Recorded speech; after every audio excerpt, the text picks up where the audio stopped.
I'll tell you a football story. Bob McElwee was an NFL official for 27 years. He did 3 Super Bowls. He was a white hat.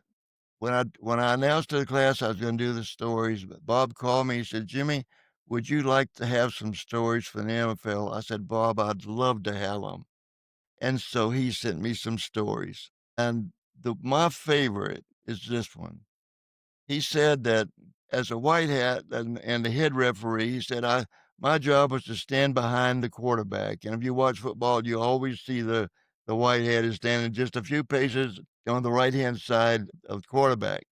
And he said, my job was to watch the quarterback. He said, I didn't look down the field. I didn't know if a pass had been completed. I don't know if there was a touchdown. I don't know if there's a penalty down there. I have no idea what happened. I watched the quarterback all the way until the play was done or he was on the ground because I wanted to make sure everything was done legally with the quarterback. So he said, but before the play started, he said I had several things I had to do. I had to check the game clock, the play clock, the formations, the substitutions, and a couple of other things. He said, but when I was in Chicago, I had one other thing I had to do.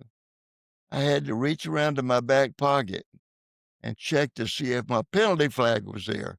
If it was not there, he said, I would go to the huddle. I'd stand behind number 34 and I'd say, Walter, give me my flag back.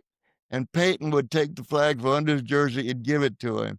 Nobody in the stands or on television ever knew that happened. Of course, all the guys in the huddle are kind of laughing.